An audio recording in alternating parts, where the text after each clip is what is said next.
Otep à tous, bien-aimés frères et sœurs, je pense que je vous ai déjà dit qu'en ce qui concerne une puissance, lorsque vous voyez qu'il s'acharne sur l'immigration, c'est un signe du déclin.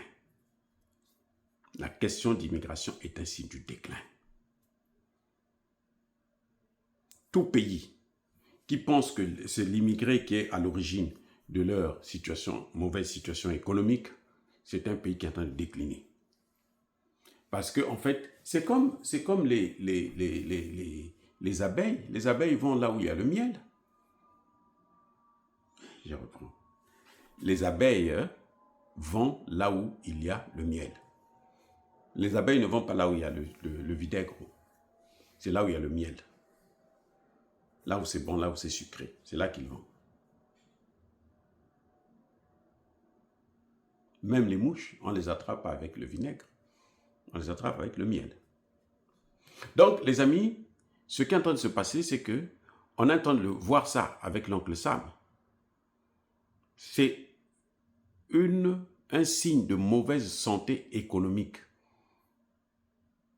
de l'aigle. La mauvaise santé économique. Pour la première fois depuis plusieurs décennies, il y a plus d'Américains qui sortent que ceux qui rentrent. C'est-à-dire que plus d'Américains qui vont s'installer à l'étranger dans d'autres pays que des étrangers qui viennent s'installer chez eux. Pour la première fois de l'histoire. Les causes à tout ça, c'est parce que, les visas sont difficiles, presque impossibles. On ne donne plus les visas, carrément. Ils ont dit, on ne donne plus. Voilà, c'est fini, on ne donne plus.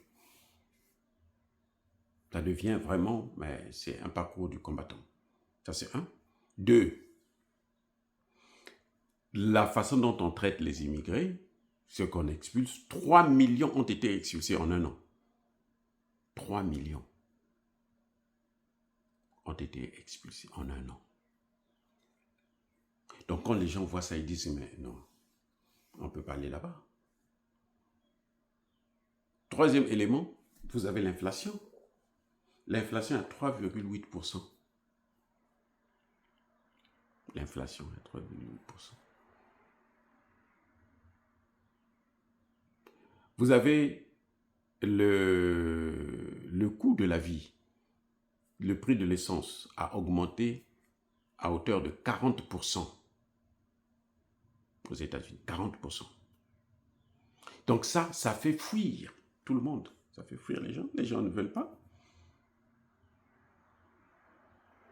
Et puisque les gens fuient, il y a par exemple les Mexicains, Colombiens et autres, ceux de l'Amérique latine, là, qui repartent dans leurs pays respectifs. Parce que, bon, ils trouvent que la vie est trop... Les Canadiens aussi qui repartent au Canada.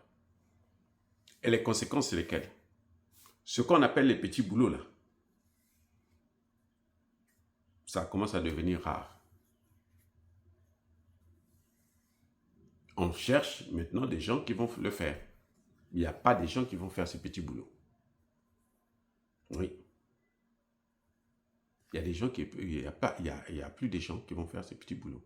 Parce que ce sont surtout les étrangers qui le font.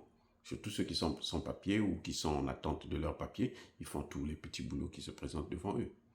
Mais en ce moment, c'est le chaos total. C'est le chaos. Oui, c'est le chaos. Donc ça, c'est un grand problème, les amis. Les gens préfèrent fuir le pays de l'oncle Sam. Ils fuient. Ceux qui vivent ici préfèrent aller ailleurs, dans d'autres pays. Donc, ça rappelle un peu les années 1930, lorsqu'il y a eu la Grande Dépression, où les Américains partaient travailler, chercher du travail en Russie. Bientôt, ça va se passer encore. Donc, cet homme est venu, vraiment, ce n'est pas pour arranger les choses, il est venu pour les aggraver. Il a appuyé sur l'accélérateur. Et je vous fais savoir, je vous le répète encore et encore, pour ceux qui n'ont pas jamais compris ça, la force de l'oncle Sam, c'est le pétrodollar. Et celui-là, il est éliminé. Il est éliminé. On continue toujours à consommer, mais la consommation, un temps de se réduire, ça ne s'arrête pas. Vous voyez pourquoi le détroit d'Ormuz est fermé? Pourquoi ils se battent pour ça? Pour réouvrir? Là, le grand problème, c'est parce que le pétrole qui va traverser là doit être libellé dans une monnaie autre que le dollar. Toutes les monnaies sauf le dollar. Et ça, c'est un manque à gagner énorme. Le payage de 2 millions par navire ou 1 dollar par baril, ça se payera en rial iranien ou en yuan chinois, ou encore en rouble ou en roupie indien.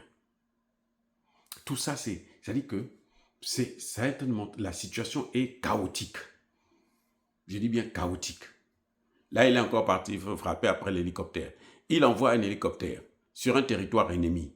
Mais qu'est-ce qui va se passer? On va la battre. C'est un sérieux? On va la battre. Et c'est ce qui s'est passé. Maintenant, il a fait des frappes. Les autres ont riposté. Et les autres sont prêts. Ils disent que non, si vous voulez continuer la guerre, là, on reprend. Parce que l'oncle Sam, les gens connaissent son secret. Son secret, c'est la première frappe. Quand il rate la première frappe, c'est fini. Il est perdu. Il a fait la première frappe, il a échoué.